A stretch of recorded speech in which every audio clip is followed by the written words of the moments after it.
I'm gonna just let you talk the whole time, just so you know. I'm not gonna really talk too much. I'm gonna Stop just. it. No, stop. I don't like that. Oh, I got sweatshirts for you and Matt. Oh, you're so sweet. And then I also I was telling Ben too. They're a little bit tighter. The guy said after you wash them like twice, then they loosen up and they feel I like nice. big things. So. Okay, yeah, they'll loosen up. And then I also got another order that once those come in, they're gray. Oh. Yeah. Until I ordered the white, I realized like everyone says the same thing. They're like, I can't, a little speck on here and it's gonna ruin the whole thing. And I'm like, damn. I know, but it kids, looks so exactly. good. It is. White is nice and clean, but When yes, you to the don't have point when you kids. have children, Right. it's just like a death sentence. Really. Right. I understand. Yeah. I never wear white for that reason. Well, Yeah. obviously.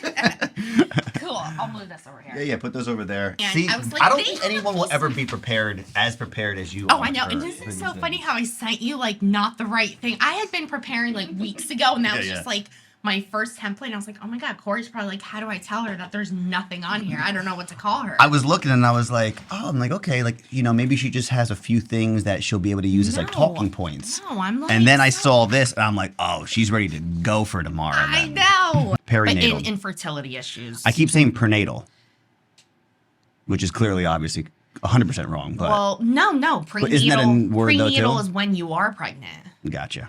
Well, Okay. now I'm starting to hold on second guess. No, perinatal mental health. Listen, I'm sure you. Oh my God.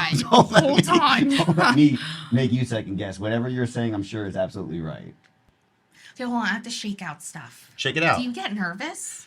I used to. At this point now, like I don't get nervous because I know that I mess up. I mean, everyone messes up. You stutter over your words. You fumble over your words. Your mentor, that guy was just like so natural and great. And Oh, he's amazing. I mean, like. Yeah.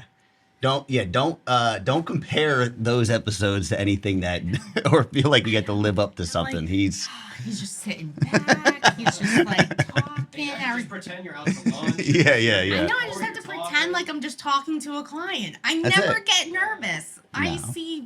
talk to everyone. I mean, I'm sure, like you were saying, I'm sure people that are on like the forefront, like myself and like lenders and, inspectors and all these people that are affected by it, on top of the fact that people that are experiencing it, you know? Right. And like, I even was thinking about it too, when we were going through the whole process and like knowing like what you do for a living and like the way that you talk and like articulate yourself. I'm like, wow, like it would be great to have a conversation just because she's feeling and going through what so many people I'm talking to are feeling and going through. I think he's probably been feeling since we got in here. Looking at framing right Okay, Yeah, good. yeah. Because I'm like, oh, this would be great if he was already just talking because it just seems natural. Well, yeah, no, that's more so what Yeah. it's about. But just to be able to have it set up to where I was like, yeah, this is going to, it'll be a good conversation to have because I'm having the same conversation just with a ton of people that maybe just can't express how they're feeling the way that someone who's a professional can. But that's like also the pressure. Like as I was going through the process, I'm like, all right, Kat, you know how to regulate your emotions. You've been like therapizing people through this. Like Right, you got right. this, I was telling Ben, I typically time out my haircuts a lot better with these. Now because- And I can't, because of my schedule, my barber wasn't available. But now I feel self-conscious about my hair. I think it looks really good. Do you? Yeah, Okay. I do. I feel better. You have good hair. Thank you. Yeah. You look great too. Thank you. Ben, you look fantastic too. Just You so look know. really good. I was really just waiting. Cool. Gucci? Oh, good. Awesome. What's going on, everyone? Welcome back to the Closing with Corey podcast. Very special one. I have a very good friend here with me, Katherine McCooe. I'm going to try to give this a proper introduction. She is a licensed professional counselor and a licensed clinical Yeah. and a licensed clinical alcohol and drug counselor. See, I already messed up, so don't worry about it. She's been working in the field for the last 10 years. She opened up her own private practice in November of 2021. She has a private practice office located in Hillsborough, New Jersey, and her specialization is in perinatal mental health and trauma. So, Katherine McCooe, thank you so much for joining me today. Thanks for having me.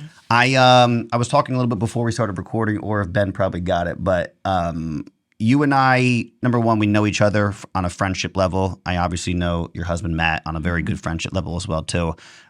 We went through a sale of a condo together along with a purchase of your new home together. And I think that process was awesome because I was able to, talk with you through that, and you were able to give me a lot of insight as far as what you guys were dealing with, emotions wise, and all of these things. And I think obviously your career plays a big factor into that, just because you're able again to articulate those things so well. And I think it was just going to be very important to have you on, talk about those processes, because a lot of people that I'm working with are having to do both of those things at the same time simultaneously, just because the market is what it is and people are having to sell in order to buy something. So I think that would be helpful. And then also just to be helpful just to talk about how some of those emotions that comes along with buying a home, selling a home, doing them at the same time can affect a lot of things realistically. Sure. So again, thank you for coming on. Yeah, thanks for having me. Yeah. And when we started this process, I was like, oh, I got this. A lot of my clients come to me. There's a huge stressor right now is them just buying or selling. Right. So I've been working with clients, at least in my practice, for the last 2 years. I'm like, oh, I got this. Like, I'm a therapist. I know how to self-regulate my emotions. Like, I see my clients going through it. Like, I'll be prepared for this, know?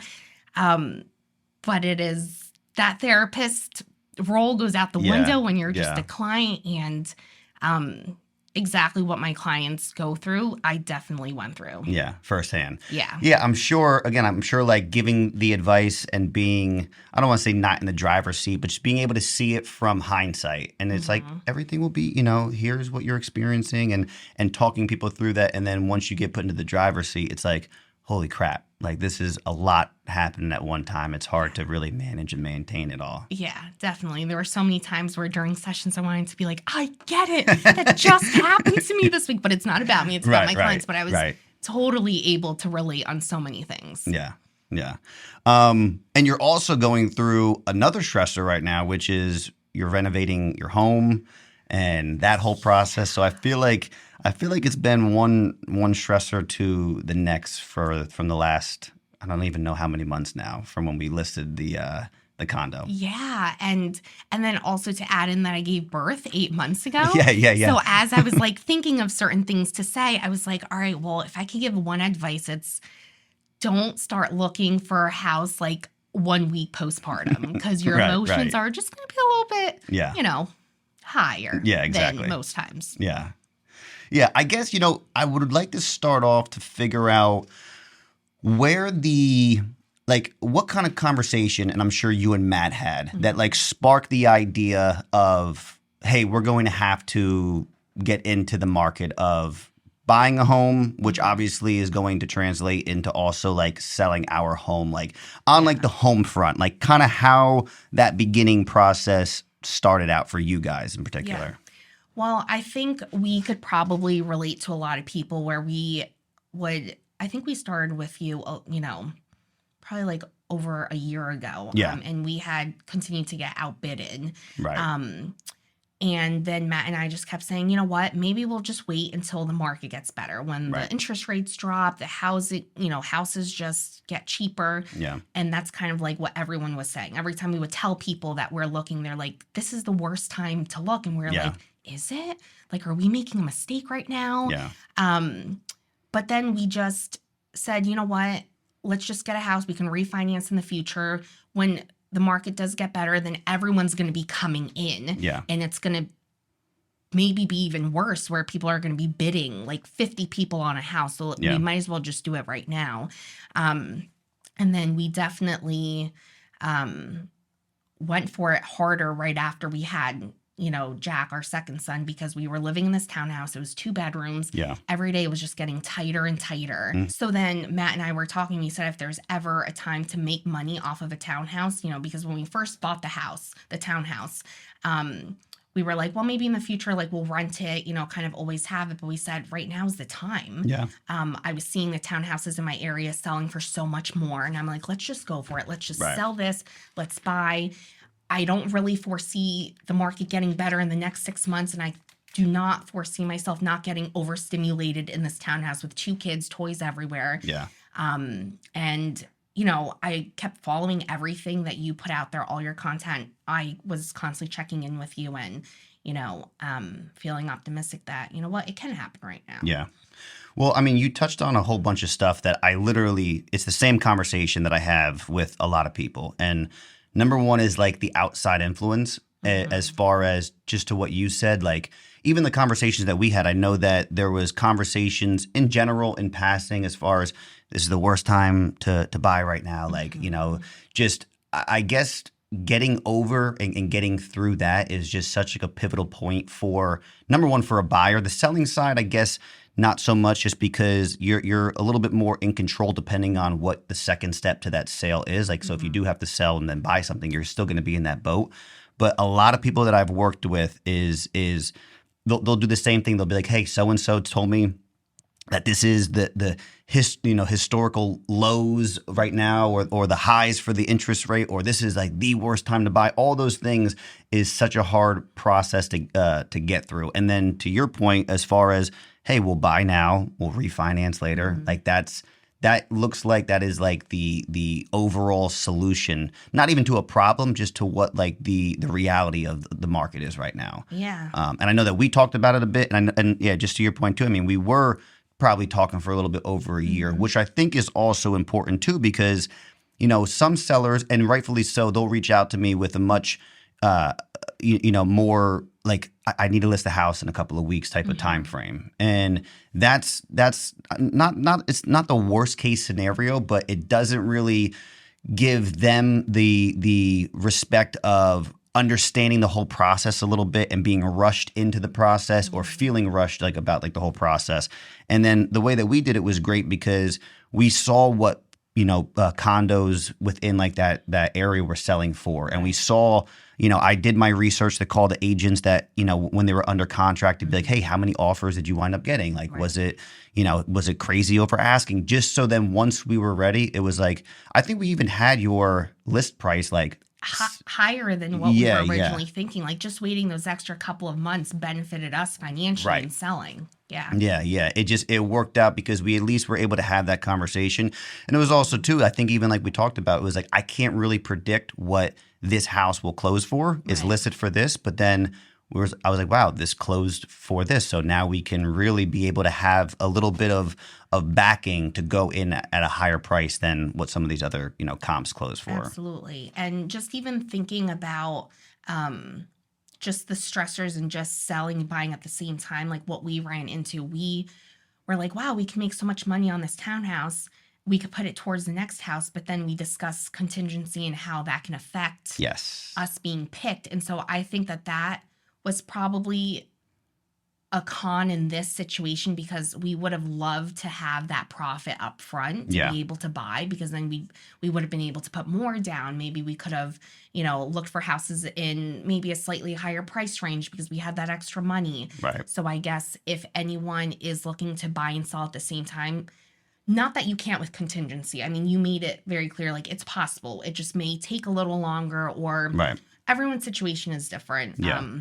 So maybe you do have that seller that, doesn't have a strict timeline. They're willing to wait around for whatever reason. Yeah. But we decided to go not the contingency route. Right. And so I guess, people looking to do this at the same time, just making sure that you're financially able to, or have that money set aside, knowing that you won't have that profit that you're making. Yeah.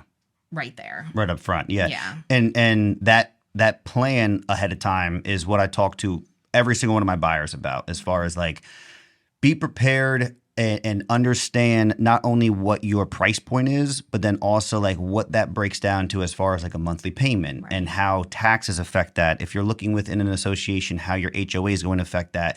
There's so many things that people don't, and they're not going to understand until they speak to a lender, or until they really look at like their financial capability and abilities to be able to say, okay, here is what we can comfortably afford, instead of just here's what we can afford. But then once this breaks down, it's like, do we want to be so, kind of like strapped when it comes down to what, the monthly costs are with that? I think that was, I think that idea was very important. You guys, like you said, had that ability to go non-contingent. If I'm not mistaken, I think we submitted 2 offers that had the contingency with it?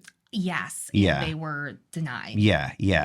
And like the contingency thing is just so difficult because there's so many people that are in that same process right now of having to sell their home, having to buy another home. I think it just goes into the timing of the market was very like, how can I say, like it was very kind of like you just had to throw every single thing that you possibly could to try to have one thing stick. And if there was one thing that prevented or was a possibility that was going to cause any bit of hiccups, it's as if like in the history of real estate that people have not been doing this for so long. And I think we even talked about that too. It's like how it gets translated to a seller is so important because they could easily just say, hey, these people need to sell their home.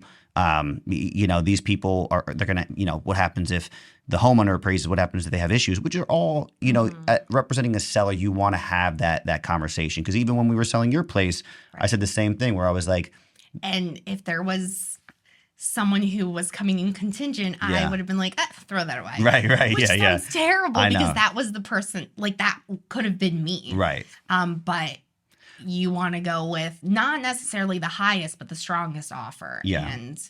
And I think even when we came into listing your place, we talked about a lot too. I think there was one offer that was contingent for your place. So. Yeah. But for the most part though, that idea of the highest and compared to the strongest is, I would say 10 times out of 10, the strongest is the most important offer to possibly go with. Absolutely. And then I think also being able to, thank God I had Matt because I'm hormonal a week after giving birth. And I'm like, everything we were walking into, like Matt would give me a pep talk prior, like, all right, Kat, we're just going to look. Don't get your hopes up. Don't say anything to Corey. Just like, we'll discuss when we go back home. And I'm like, of course, honey, of course. Right. And then I'd come in, I'd be like, Corey, this is the one. This is the one. Put in the offer. Waive appraisal, waive inspection, like just do it. And Matt would be like, you were like, do you think 100,000 over is a good number?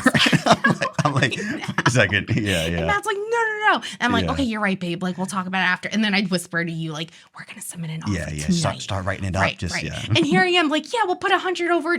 Didn't even know if we had 100 over. But I was so, when you want something so bad and you get to a point where you're so desperate because you're like, I cannot handle rejection again. You're willing to just like figure it out.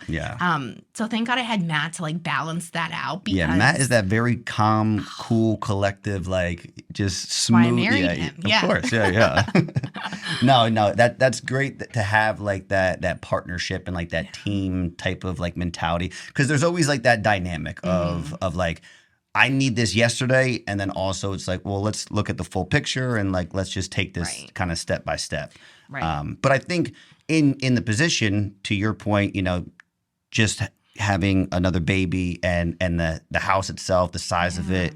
I mean, you have the Hot Wheels City that takes up 3/4 of your house from your son. And we've gotten so many more since then. And Christmas, he's having a Hot Wheel themed party in a couple weeks. So, but I can see how all those factors play in an emotional sense when you're going to go see these houses. Absolutely. So like, is it tough? And I mean, I kind of know this answer, but just so you can explain it, is it tough to balance more so like the expectation of when we are going to go see some of these properties and like going in and you're coming from a place not necessarily that you don't like, just is that you're ready to move on like to the next step as far as home wise. And then you're coming from that, and then you're going to a place where you're seeing as like the potential to where it's going to solve all of like the issues that you're experiencing right now, and how to like balance that expectation as far as like not getting too excited, or is that impossible? I think it's very hard. Because buying a house, it's really not just like this financial transaction. Like it's more than that. Like a house represents a lot for people. It's safety, security. A lot of my clients who come in and are stressed out about all of this, they want to be that first person in their family to ever own a property. Like people use a house as, measurement of like success and, just a lot of it is like success. Like, look, I bought this house. I can do it. I was like, able to do this. I was able Right. to, buy this. That's my, like, I own this. This is my Yes, property. exactly. And social media doesn't help. You're seeing everyone somehow every week someone's buying this house, this huge, beautiful house. And you're just like, how are they doing it? Right. Like, did someone help them? Yeah. Where did they get this money? Like, how many bids were on this house? How much over? And Right. even people you haven't spoken to in a while, you just want to message them and be like, how'd you do this? Yeah, Because yeah. I feel like we're pretty well off and we have that Yeah. money and like it's not happening, Yeah. So I think seeing everyone's experience on social media and also what you just want to give to your kids, right? If you're a parent, you're just like, I want to be able to get you guys something that you're going to love. And you just, as soon as you walk into this house, you're just envisioning, like automatically you create this future already. Yeah. And that's why when a bid doesn't go through, it's not just, oh, whatever, there's more houses out there. Like, it'll be fine. It's more than that. Like, you really are grieving the loss of something that you created very quickly in your head. Yeah. So like, wow, that's a really good way of putting it as far as like, you're grieving a loss. And, as soon as I walked into the house we ended up buying, it was like Mad Men era 1950 style. Nothing had been touched. It had only been owned by one person. Yeah. But I like saw, well, you had the vision though, the second you walked in. Yeah. Absolutely. It's so funny because I said to my husband, don't worry, like, we're not going to like renovate this immediately. We can take our time. Second we bought it, we've gutted everything. Yeah. But I walked in, I was like, the yard, I came from a townhouse where it just had a deck. So I would have been fine with just like a little patch of grass, but it had this beautiful yard. It had this full basement, like triple the size of mine. I like imagined Grayson's Hot Wheels City all there. The boys would have had their own bedrooms. We had garages. Like, I just automatically was able to like see my family and their future there. It checked off most of, if not Yes. all, the boxes that you guys have been Yes. speaking about. Yeah. And so, I said to my, like, if we don't get this, like, I'm going to be so sad. And that's what it is. Like, I envision this future and, buying, you're really, you're going through like the stages of grief. Like, clinically, if you look at this, there's typically, 5 stages of grief. You have the denial, which is like, I can't believe we didn't get this. Like, this can't be happening. Or it's more just like, I haven't heard from the realtor. So like, no answer is. Don't put it on me. Yeah, no. But it's just like, all right, Corey hasn't reached out. Like, maybe we did get this house. Right. Like, there's no way we can't get this house. Yeah. Like, no news is good news, Yeah. And then you find out you didn't get it. And then you're angry. Like, I cannot believe it. Like, I put up so much over asking. I waived everything. How could they, not pick us? Yeah. And then you go through the bargaining stage of grief, which is, we should have offered more, or we should have waived this, or we should have done this. Right. And then you hit the depression stage where you're just feeling hopeless, like this is never going to happen. Right. Why was I born in this generation? Right. And then of course you see everything on social media and you're just like, you're just sad. You're crying a lot. And then you hit the acceptance stage of grief where it's like, okay, you know what? It just wasn't the time. What's meant for me will come. Right. And you begin getting hopeful again, or you're back on Zillow and you're like, wait a second, I found something so much better, actually. You know, I'm glad this didn't work out. Yeah. And so when you think about it, every time you get rejected, every time someone doesn't pick you, you're perceiving it as rejection. And those rejection feelings are loss. And then it also triggers, even though it's not, real estate related, just all of the other times in life where you got rejected. So all of those feelings start to resurface. Or feeling like, why is my, and again, you're the therapist here. I've been in therapy for a very, very long time. So I could imagine it being something where it's like, well, why am I not good enough to be accepted for this offer or this house? Absolutely. Because I think a lot of people these days, like we had said before, like house represents a lot for people. And we a lot of the times view like money equals our worth too, like success equals worth. And like, what is wrong with me? Something must be wrong with me or I can't give what people want. And so I'm not good enough. Right. Yeah, definitely. Again, I'm going to try to not make it a personal therapy session, but I can definitely go off a little bit. But no, I wrote down some things because you mentioned about social media, which I agree like so much. And it's tough because in my business, I try to market that success. And like I try to make it to where it's not like unreasonable or it's not to where I'm trying to like paint this picture of like all it is success and it's so easy and here it is. Like I try to also, especially like when I'm doing the podcast, I try to talk some more about like those failures or like the learning process or trying to get things kind of figured out that didn't really go the way that I was hoping for. But social media is really, really tough because I'm not going to post, oh, hey, I got 4 of my buyers' offers were rejected this week. I'm going to just post, hey, my one buyer is under contract now. My one buyer just closed or my one seller just accepted a good offer. So it is just portraying just the highlight reel of what's going on. And it's not having a lot of like that background. So to that point, for that person, because I can imagine that. And like I've even been in that position too, where it's like, how did this work out? But this didn't work out. And then it's like, okay, I also don't know the whole story that went along with this. And like, after going through all of it, then it made me kind of realize that. But I can see a buyer almost becoming, I don't want to say jealous, but a little bit angry of the fact of like, why is everybody else seeming like it's so easy and I'm over here having such a hard time just, and offering everything that these people are asking everything for and you more. Own. Like, here, have it all. Yeah. And I do think jealousy is a very natural feeling. And I never, tell my clients like, it's not a good feeling. Like I never shame it because I think it's a very natural feeling that we can't control. And I guess it's how quickly do we bounce back from that? Like how long do we sit in this feeling, right? And that's where practicing gratitude really makes a huge difference. You know, like just being grateful that you're even in a position where you can be looking for houses, and grateful that you at least have a house. It may not be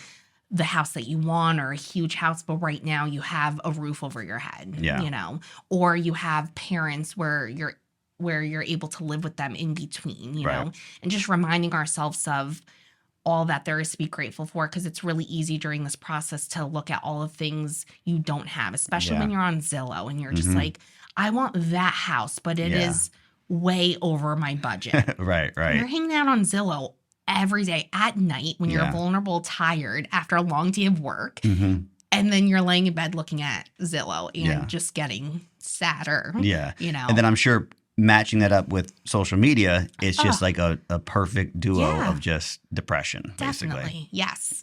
So it's going to bring up those feelings of, I'm not worthy, or just restlessness, like difficulty sleeping. You're constantly just checking your phone. Like every time you would call me, I'd be like, Corey's calling. And you'd always start off the phone call with, it's not a bad thing. Just have a quick question. Or you'd start your emails or with like nothing bad. So you're constantly just fixated and you become obsessed, about this process. Because you're in limbo. No one likes to be in limbo. And, anxiety and depression come, a lot of it stems from just things that you can't control and the unknown. And that's literally what buying and selling is. You can't control the market. No, you're absolutely You right. have no idea what's going to happen. And people don't like to sit in those feelings. No. Yeah. And you're right. Like that whole process is just the complete unknown. And as far as what other people are offering and what is going to be out there and how things are going to be. And, even from what you said as well, too, I put 2 other notes down, but the bargaining point of the grief that you were talking about, I think that I connect with that because if there's one thing, and we've gone through this, a couple of times from the offers that we didn't get accepted, but if there's one thing that I tell all my buyers is that you want to submit whatever you're most comfortable with, and then you want to submit something to where if you weren't chosen, there's not like that what if. Right. Like you're, and I know it's easier said than done. But when it comes down to, as far as I feel like a financial point, it's like, unfortunately, that's where it's like kind of black and white. So what can you realistically comfortably afford? And then also the other points of it are what you're comfortable with. Are you comfortable, limiting inspections? Are you comfortable knowing and understanding what it comes with as far as appraisal wise? Right. And like that's even something too when buying that, those things that have happened that you experienced that a lot of the people like that I'm talking with, I just want them to understand it's like, I'm not trying to force you in any way, shape, or form to go outside of your comfort zone, because then what's going to happen is it gets accepted, and then it's like, oh my goodness, like an overwhelming, like, is this too much for me? Is this more than I should have done? And I think that regardless, you may feel that way because it's a feeling of like, all of that doubt kind of just gets erased, and then now it's like the opposite of now, like, did I make the right decision? Is this, Absolutely. I mean, I've had a few clients who have had like buying regret. Yeah. Where they're like, I was just putting a ton of offers out there because I was so desperate, and I got picked, and I'm not really fully loving this house. Yeah. And I have this huge mortgage payment now, and I'm kind of stuck. Yeah. But then in that situation, it's kind of like, okay, well, how can we make you love this house? Like, I think it also takes time for us to make a house a home, you know, and looking at what really makes a home, Yeah. And I think a lot of it has to do with, my clients like comparing the houses that they end up getting to other people's houses, or then going on Zillow a week later and saying, why wasn't this house available when I was looking? What if something is better? That is that's a very tough conversation for me too, because same thing, like, that's the unknown. It's like I have an answer when someone asks that question, but in my mind too, I know that there's only so much that I can say when they say like, well, what if something else, comes up? Right. And I'm like, I get it. Like, that's always going to be something though that you'll be able to think about. Right. And, in our situation, when we, the house that we ended up getting, when I walked in, I saw the vision. But as soon as we got accepted, every time I continued to walk back in, that vision was slowly fading. I would look at Matt and I'd be like, is this the right? Yeah. Like, did we make the right choice? Like, what are we doing? What makes us think that we can just buy a house that needs to, I mean, it was livable, don't get me wrong, but just everything was outdated. Like, everything. And, I kept thinking of how I was saying to him, like, don't worry, like, I'm not gonna, because when we first walked into the house, he was like, Kat, I know you. You're gonna want new bathrooms. You're gonna want new everything. I said, no. Yeah. We will take our time. We'll pick one project every year. I promise. 3 days later, you had the bathroom guy there. Oh my God. And that's where it gets overwhelming. So I guess it's like really setting that personal boundary and expectation of what you guys are gonna stick with, because I think that's where things got very overwhelming for us, because I kept saying, like, did we buy something that was totally more than what we could handle? We've never renovated a home. Can't afford an interior designer now. I gave everything to this home, and then, like you said, a couple days later, we had contractors coming in, like, what's the quote for this? And every time we get a quote, I'd be like, oh, not too bad, Matt. Like, not too bad. And he's like, Kat, that's one of like 20 projects. Yeah. So I think that was, I guess, setting the expectation, like, if you are going to buy a fixer-upper, are you able to renovate it, or will you be okay living in the conditions that it's in for a while until you can down the road? And, talking to your spouse about that, because that can get a little tense sometimes. Yeah. Like, Matt's like, Kat, it's not a big deal. I'm like, I will not go pee in that bathroom unless we renovate it, And, like, with that house, too, and everything is a little bit different, but understanding, to your point, it was older in the sense to where it was like, okay, like, what has gone on in this bathroom that, some Clorox isn't going to really get that out of here. Not anything bad in that sense, but just the fact that it's been around for a very long time. Absolutely. I mean, that wallpaper, normally, you just want to relax when you go to the bathroom. It wouldn't have been a relaxing environment. It was a tense environment in there.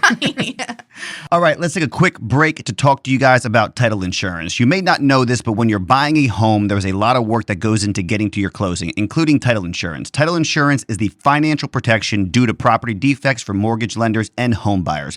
But let's keep it simple. For over 15 years, Simplicity Title has been protecting buyers with their expert teams working on all the documents to get you through a closing and a fraud protection process that keeps your money safe. You can check out Simplicity Title's profiles on Instagram, Facebook, and LinkedIn, or go to learn.simplicitytitle.com to find out more about them. Want to talk to someone? Call 877-848-5320 or send an email to info@simplicitytitle.com. Tell them that Corey Fandel sent you. One of the main things that I really like when I was sending some stuff over to you was that we already talked about, but was that like emotion and that sense after getting like that phone call that the offer wasn't accepted. And for me, it is such a tough conversation to have because number one, it's my job to be able to like represent these people. And it's something that out of everything, like I take very, very serious in the sense where I was like, I want to present this in the best possible light. I want to have everything kind of listed out and ready to go and highlight all of like the great points. So when I do that and when I'm confident that this is okay, like I never want to give false hope, but I'm like, we have a really good shot here. And then that unknown of just not knowing, is a cash offer going to come in? Is, is someone going to go, 55,000 over asking instead of 50,000 over asking? It's such like an odd position to try to like walk these buyers through because again, it's like the unknown of it. But having like getting that either that email from the agent or that text or the call saying, hey, sorry, your people weren't chosen. And then trying to get some feedback because not that it matters, but at least providing like, hey, we didn't get chosen because I think like that first part of we didn't get chosen and then it just shuts off. It's like, I don't even really give a crap why. It's just all I heard is we didn't get accepted. Right. So yeah, sure. Someone offered 60,000 over. So then it's like, okay, now it goes back to, I wish I had more to put down or I wish I had more of like an affordability standpoint or someone put down cash. And it's like, well, why don't we have someone that can just give us all this cash? And it just brings up, so like just like that initial conversation of, I'm sorry, we didn't get accepted is just, it's tough for me because I've had that conversation sometimes 10 times with buyers or 4 times, 5 times. We had it probably 3 times when we were working together, but there's not really a good way of like leaving that conversation off. And like, I think about it as far as like a T-ball coach where it's like, okay, well, we'll get him next time. We'll get out there and we'll do whatever. Cause I know it's like, these people love this house so much. And I'm calling them up with probably the worst news of the week. And like, I get there's a lot of positive stuff, but still like, this is going to be a tough one. This is tough for you. Like, not to make this into a therapy session, but like this being your job, we take our job. That's like half our identity, our jobs. And we measure a lot of our worth in how good are we at our jobs. Yeah. And though this is completely out of your control, because you're just in this situation passing along the message to. I'm like the middleman. You're the middleman. It has nothing to do with your worth, at all. But then knowing that you are disappointing your clients and what are they thinking about you or nothing's working out for any of my buyers, like, is there anything I could be doing differently? Oh, like, definitely. what does it say about me? What if they end up just leaving and going to someone else? But really, none of this is in your control. Yeah. And that's a great point because I do feel like that. Like, and I can say I don't take it personally, but there's a level to it that I do take personally just because I think that too. I'm like, could I have done something differently? Can I have had a better conversation? At the end of the day, there's times where I know maybe the offer that I'm submitting for some of my buyers may not be the strongest, but I still try to highlight it to where it can be in that running. But yeah, like I'm just provided whatever I'm provided and I try to relay it to them. And then they always say like, don't shoot the messenger. But there's been times in the past that people have taken it to where it's like, well, you're not doing something right. And like, there's people that have like, worked with other agents afterwards. And like, I used to take it personally to where I was like, this is out of my control and like try to defend it. But then like, I understand too, all these things that we're talking about, that this is such like an emotional process where it's like, I get it. Like if they needed somebody to blame in that moment and I was the easy pick to be like, well, clearly it's you. We submitted 4 offers with you and 4 offers got rejected and like you're not doing something right. It's like, okay. Like I know that I'm doing absolutely everything above and beyond that I can be. But if that's what you need to make this make sense, then I'll be that person that you can, just do whatever with. But yeah, those combos are definitely difficult. And same thing, like I always do think like, could I have done something better? And then I think a lot more too, where I'm like, I wonder what kind of conversations like they're having on the other end of things. And like all those things that you listed makes total sense. Because there's people that I work with after that third or fourth one, you could almost see and feel the like just like how like the mood has shifted during like these showings to where it's like, oh yeah, no, this is really nice and like this and this. And I'm like, like they lost that spark just because now I feel like they're trying to protect themselves and not be too excited. But now it's like which then doesn't make this process fun when you're in that stage. Exactly. Like it affects so many different things. And then it also brings a little bit of negativity because then now it's like, some people will turn to where, well, now let me be like a little bit more like strict on like what my guidelines are for what I want in a house. And then that also brings it down for people that are like, well, actually, I just don't give a crap. Like if it's got walls and doors and working, I'll do it, which then can translate to them having that buyer's remorse like you were talking about or having.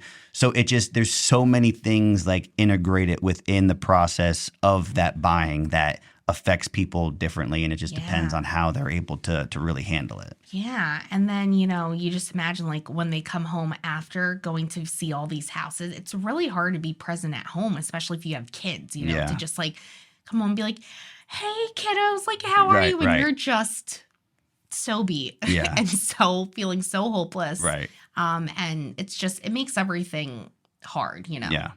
Yeah. No, I think, and I think dealing with life on top of that, I think on here as well too, like the time that is put into buying a home and selling a home is like you need to take off of work for however long you need to just to be able to handle both of those. Oh, it is like having another full-time job, especially when you're doing two at the same time. Yeah. Especially if you're buying somewhat of a fixer-upper, because then you have those added contractors coming in to get you quotes, so you kind of know what to ask for or, what you will expect after you get the house. But I mean, I'm lucky in the sense that my clients are awesome. Sometimes I'd be like, can I just move you to this time because I have someone coming to my house to inspect, and they were so great with it. Like I have more flexibility, and I know not a lot of people have that. Yeah. And then my husband works from home at times, so that was helpful. Yeah. But it was very hectic. Yeah. Yeah. There was a lot of moving parts. Yeah. And I think too, almost like to wrap up the buying side of things, and then we could talk more about the selling side. But for the buying side, a little bit of a good talk then. So after this, after the offer got accepted, that for you guys, like that initial was, I feel like when we were talking, I feel like you didn't really, I don't want to say believe it, or like kind of understand what was going on. Oh. And I feel like it's very normal because people are used to the opposite side of that conversation where it's like, sorry guys, let's keep looking. And then this time it was like, hey, we got accepted. This is great. Let's get into attorney review and get things moving. You're in complete shock. And when you come from a state of anxiety, like if you don't already have anxiety to begin with, which face it, we all have anxiety on some level, right? Well, then you get an anxiety disorder during this process. Oh my gosh, yes. So when you came in and when I saw you walking up to our house and you had a smile on your face, I was like, Matt, he has a smile. Do you think it's good? Right. Yeah, so you told us when in person. when I was driving to your house when we were doing something for the condo, she had called me and she let me know. I think we had to make a small adjustment to the offer. That wasn't going to be a big deal at all. And I think that if we did that, it was like, boom. Right. Yeah. Yeah. And I think when you're coming from a state of being so anxious, you're in shock and you're just like kind of waiting for the other shoe to drop. You're like, okay, we got accepted. But where's the but? Right. Right. Yeah. Like until you're kind of like, like I just kept thinking something's going to come up in inspection or something's going to go wrong here. Like, I don't really know if this is going to work out. Like we've been rejected so long, like based off of our history of rejection. Things never are working out with this. So you just remain cautiously optimistic. Yeah. That's a great way to put it because I try to portray that to the buyers too, especially when their offer first gets accepted, because it hasn't happened a lot, but there are one of which really, really stands out to me, which was a terrible experience for my buyers. It was a terrible experience even on my end representing them, to where we had an offer accepted We were in attorney review. We were literally probably one letter away from just concluding attorney review. And the agent called me up, and right off the bat, I could just hear it where it was like, yeah, I got some not so good news. It's like we wound, and this is before the crazy market, but it was like, we wound up getting another offer that was like $40,000 more than your offer. Now, granted, this was back when we were able to negotiate a little bit. So it wasn't even like they were already over. They were at a pretty good price point. And that $40,000 was going to just put them over their budget. They weren't going to be able to match it. Yeah. And it was just such a crappy situation to where I had to have that conversation, walking up smiling, saying, guys, congratulations, we got the offer. And then I had to call them up and be like, any chance you can come up with $40,000 extra dollars? Because if not, then we're going to lose this house, actually. And it was tough because it taught me a lesson. It also reminded me that I always call it like mini celebrations when we get the offer accepted. Let's clap for a little bit, but then also we have to get into attorney review, which is this next kind of step, which is, again, a little bit out of our control because now we're adding 2 more entities into the mix of people who are just looking at things black and white, just looking at the contracts. They have I don't want to say they have no emotion, but I'm sure like with but it was it was very much so. Well, what's best for this? What's best for that? Like, I don't really care about all like the in between stuff. Their job really is to like freak you out, to protect you. Because I remember going to my attorney and being like, by the way, we're getting this house. We waived everything, so don't worry. He was like, what? He's like, wait a second. I was like, no, we waived everything. I didn't want him to tell me otherwise, but then they have to tell you. They have to tell you the worst. What is the worst possible turnout to adding this into the contract? And it's great because I love, if there's anything that I like about that, is that educate them as much as possible. And with that education is going to be coming a little bit of like, you're going to scare them. So that's kind of comes along with it. But also too, let's just look at the bigger picture, which unfortunately the reality of it is that if this language isn't included in the contract, we're not going to get the house. Like there's really not a way of going around it. But also here are the things that make you feel a little bit better as far as what we could have grounds with going, if it's the inspection, if it's the appraisal, kind of understanding all that, which you guys experience on both sides of the appraisal and the inspection to understand that, what was going on with it. But yeah, there's the acceptance phase, there's the attorney review phase, you go through it, and then it is, I guess, the anxieties of both the appraisal, obviously the inspection. Now, I know that I obviously send out something prior to inspection just to say, hey, it's going to be a very stressful day. Someone is coming in there to tell you every single thing that's wrong with your house. I don't know how people, like how you, maybe even for you guys, how serious you guys took it, because then I feel like you get there and it's just, you're just getting smacked in the face. I cried so much. Actually, that day you had someone else. Louisa, Louisa, that's right. Yeah. She's so great. Yeah. There, and she didn't know me at all. And she's probably like, oh my God, Miss Curl's unstable. But they just kept finding things and finding things. And I mean, the inspector did say, I love inspecting old homes that everything is exposed because you're going to know everything up front. And this is good. You don't want to move into a house, finally get in, and then find that all these things are wrong with it. So everything was just really exposed in this house. Yeah.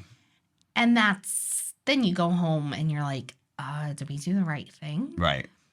So inspection day is hard. Yeah, it's definitely tough. And I know that I try to tell people, like, after inspections, like, try not to think about it, take a night off, which is an easy thing to say on my end, but on the buying side, you're probably just relaying everything that a reel of what the inspector was saying that's wrong with the house, basically. And like from there, then it's like, okay, now all these issues are understood and they're talked about. So like now let's go through our due diligence to figure out, fixes to all these issues. Right. Which you guys were, I mean, very, very diligent at, in the sense of just, and I think that the way you guys did it was the best way, because at that point you probably knew that house better than someone who lived in it for 60 years. Yeah. Now I walk into the house and I know, especially because we have renovated it all. We're almost done in the final stage. Yeah. I know now that everything is good. Yeah. And it will last for the next 50 years with no problem. Yeah. 100%. Yeah. that process of it goes, I think not every buyer deals with it. We dealt with it a little bit to where there had to be that second round of negotiations after the inspections, which to the point that we said before, where there's a little bit more, I guess, emotion involved on the real estate end, not from like a financial perspective to where it's like, I want to keep this together so I can get my commission check, but more so like, I know I've been there and talked, and I know how important and how, you know, this house is for them, to where then like on like the attorney end, it's like, hey, here's what's wrong. Here's kind of what we want. And then it's just very like cut and dry. Right. So like the way like that's relayed. So then just like that whole dynamic that we went through was another experience as well too. Right. But once that was all finalized, and then once, you know, closing day kind of came, I feel like it was still, correct me if I'm wrong, but it just didn't seem like it like really settled in. No, especially because there were so many things we kind of had to do before we could actually sleep there. Right. And so they give you the keys, and now you're just like, great, we've made it. Yeah. Oh my God, this is going to be really expensive. Yeah. Like, I'm sure just getting in there and looking around and just being like, wow. But you know what? This is, prior to this, we had a condo and then the townhouse.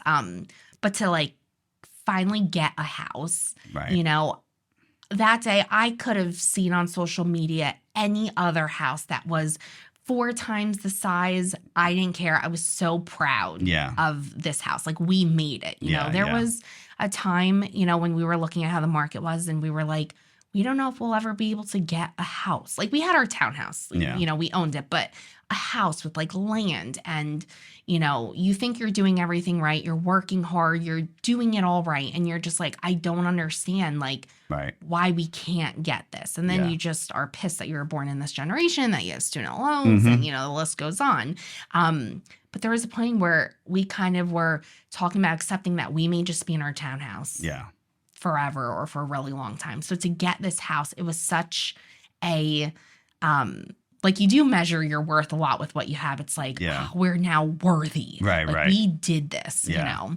It's like an accomplishment, and it's just feeling accomplished and feeling like what I set out to do, we did it. Like, here is like the prize after like the entire, you know, situation that we just had to deal with. And then on, you know, adding the selling portion of it into play, I think that, you know, it was a pretty smooth process, you know, for you guys, luckily. And I think the way that we went about it, in the sense of learning a lot about the market leading up to it, and just understanding like the area itself, and then also just trying to keep things realistic to where, okay, we kind of know, we have an idea of what to expect. And even though I think the offers that came in, a few of them were a little bit above what we were even thinking, but it wasn't, you know, we had a really good sense of kind of what was going on with it. To where once that process was at least far enough along as far as, you know, being accepted, you guys did everything that you needed to do for the townhome. So you kind of had a bit of an understanding aside of the radon thing as far as what was going to be going on with the house and what was going to be coming up and stuff. But there's always a little wrench to be thrown into things. It's funny too, because coming from just buying our house and all the things that had to be fixed and the things that the sellers didn't agree on or meet us with. And me remembering how rejected and sad I was for these buyers, I remember I was like, Matt, we're going to do whatever we can for them. And Matt's like, whoa. Pat, this, we want to gain financially as much as we can. Like, we're not just going to say, we'll redo the whole deck for you. And I'm like, but I know how it feels. Like, I'm now putting myself in their shoes. And I'm like, I want to just make it as smooth as possible. But that's why thankfully I have Matt, because he's like, Kat, we're not going to just rebuild our whole house for people, you know, but it was a very smooth process. And even with that too, I feel like that's the one end of it. I think a lot of people could also see that from another end, to say, these people didn't do anything for us when we were buying a house, so I'm not doing anything for anybody for when they are coming here. And especially, like you said, measuring what it was, and you know, the radon thing is what it is, but for like just using examples of like, if there's minor things that someone's asking, and then you guys just came from a situation where it's like, you know, structural things that need to be in question, this, that, the other thing, it's like, I'm not going to even be bothered with this little kid stuff. Like Right. we have much bigger issues that it's Totally. very easy to, have your own experiences kind of dictate how you're going to, I guess, engage with somebody else and how they view their things. Because, Right. this may be someone's, the townhome may be someone's first home, and it may be them going through a whole process, and they probably maybe have their parents saying one thing, or they're being influenced by all these. So they're going through their own process.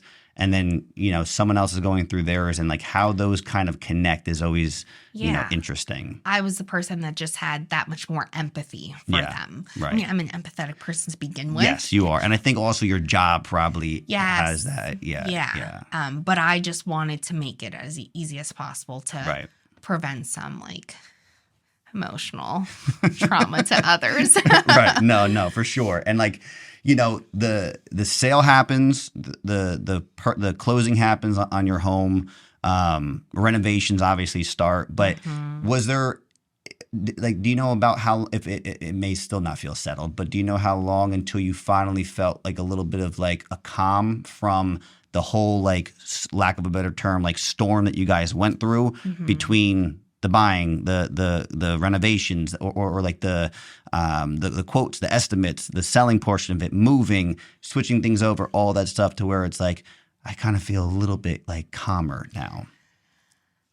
So I'll be honest with you, because I think about this often, Yeah. because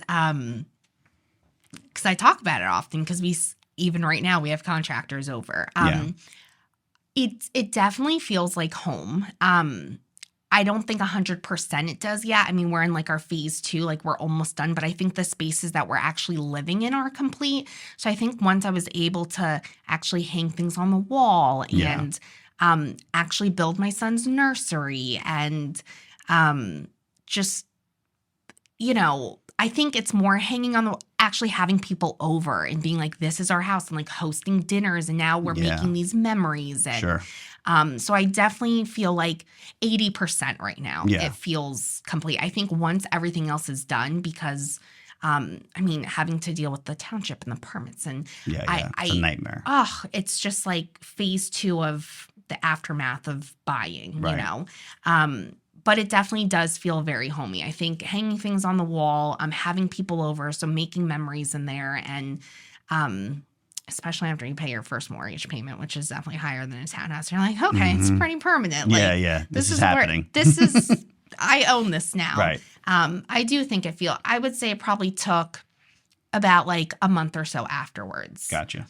And like a transition, no matter what, is going to have like an unsettling feeling, just because I feel like everyone is a creature of routine and habit. So it's like, okay, you guys were sleeping in this same bed and having a routine of, going and, getting your son, or, getting breakfast and all this stuff. And then now you're in this thing where it's like, all right, now I have to figure out how to do this somewhere else where it's not exactly complete. So I'm not doing it to like the routine like that I'm used to doing. So for me, at least, I'm saying like, I can see how that would affect me. So I get like, for people that are dealing with that same thing, to where yeah, for sure. And then when you have kids, my son, who's like, so where are all my toys? And I'm just like, I'm sorry, buddy, they're still packed up in the garage. Yeah.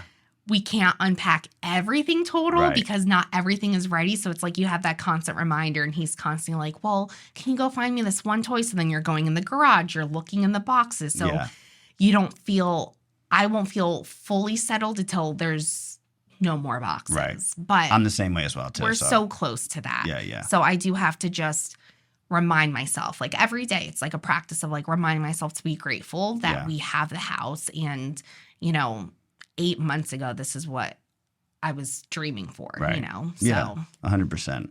I think going through all that, and I think looking into, I talked about it last week for the podcast, but going into 2024, if there's ever a time that there's an unknown, I think it's right now, and especially going into next year, between the rates, between the inventory, between buyers' affordability, between sellers that refinance that are like, why would I want to sell when I refinance at 3.5% and now they're at whatever. So there's so much that's like going on right now that I guess like, from your perspective on how to try to maybe manage or gauge like the emotional factors that are going into next year for a buyer or for a seller, because you just experienced both of them. Yeah.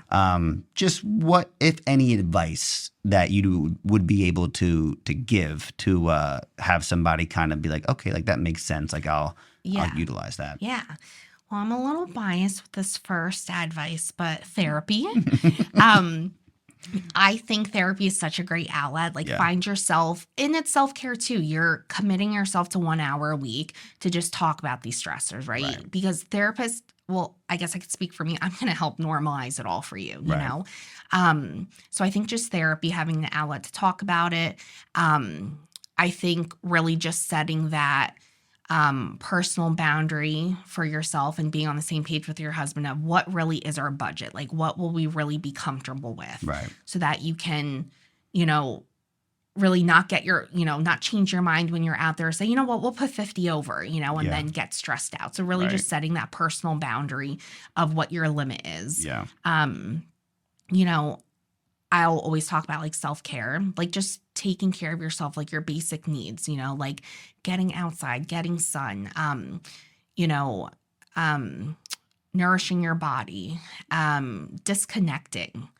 Like just, yes, I know you have to stay connected on your phone in case like your realtor reaches out and stuff, but just disconnecting, like stay away from social media, technology, just, you know, do the basics, just like go to bed early, like read a book, escape your current reality and like enter into someone else's in a book. And just practicing gratitude. You know, it's really easy to focus on all the things that you don't have and all of the things that you want, but being able to focus on like what you do have. You know, and that's easy to, you know, put aside or not see when you're in this process. No, I agree. Because like even every morning for me, I try to write down, you know, 7 to 10 things like that I'm grateful for. Certain mornings, it's a lot more difficult than others. Certain mornings, like it's like I'm grateful that I have coffee, that I can somehow get myself into a mindset to start doing some stuff today.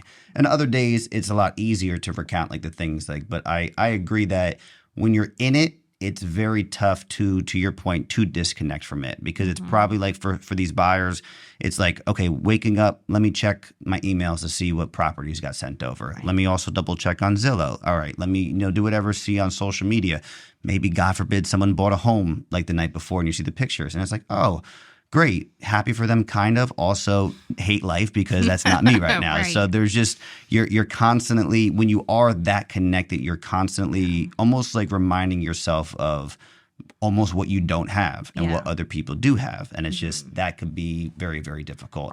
I also strongly advocate for therapy because that's been something that has helped me throughout, you know, life.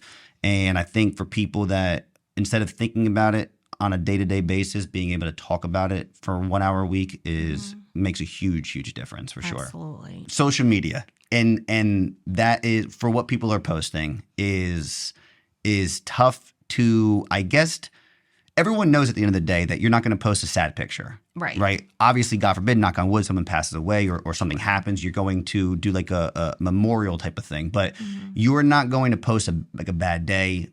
Or you're not going to post about, you know, something bad that's going on unless, you know, you want to get an attention from that. But even that is still, correct me if I'm wrong, like a coping mechanism for what someone's kind of even going through and dealing with. So the social media thing is just something that I'm sure everyone battles with. People are probably a bit more aware of it than others. But if you don't realize that what these people are posting is just what people want to be perceived as, or want others to perceive them as, like you gotta kind of come to terms with reality of what it is. Not everyone's having 100% across the board great days. Absolutely. And then just being able to see that, you know, there are other things that can make you worthy, right? It's not just like what you own. It's not just money, materialistic things, right? It's like health, and it's freedom, like flexibility. It's liking your job. Like, who knows, this person that bought this amazing house is now feeling stuck at this job that they hate, but it allows them to pay for this beautiful home. Like you just don't know everyone's situation. 100%. I couldn't agree more. I think, you know, work-wise has been a little bit rough, like the last couple of weeks, which is normal. I struggle with the idea of knowing that this just comes with the territory. It's not in sales. It's not 100% where, all 4 quarters are great quarters. You got some downsides. So when I'm in it every morning and I'm like, nothing is listed, my sellers aren't ready to list yet. My buyers don't want to, overpay like crazy or do whatever. And then like I go to like pick up like my daughter from daycare and like she sees me and she gets all happy and she like runs over and hugs me. I thought about that for like 5 days after that happened, where I'm like, okay, there are good things that are happening right now. Really I just need things. to balance, all the other stuff that's going on. Yeah, kids are a really good way to ground us. Yeah, I agree for sure. That's awesome. Katherine, thank you so much for coming on. Obviously, I appreciate it so much. I typically leave everything off with saying, as always, guys, subscribe, like, all that type of stuff. Comment if something along here was something that kind of made you, have a question or pop up. Leave a comment, ask the question. We'll go back into it. I think that we're going to do another one at your office and get maybe like a real estate agent perspective of things and kind of go into that a little bit as well too. Also for you, if people want to reach out to you, hopefully you don't get flooded by people that have dealt with the buying and selling process and the anxieties that has come along with it. But do you want to give your info? Yeah. So my office is located in Hillsborough, New Jersey. So the best way to contact me, you can look up my name, Katherine McCooe, on Psychology Today, or you can. McCooe is MCCOOE. Yeah. Yep. So you can look me up, Katherine McCooe, on Psychology Today. That's probably the best way because then it'll just give you my number, my email.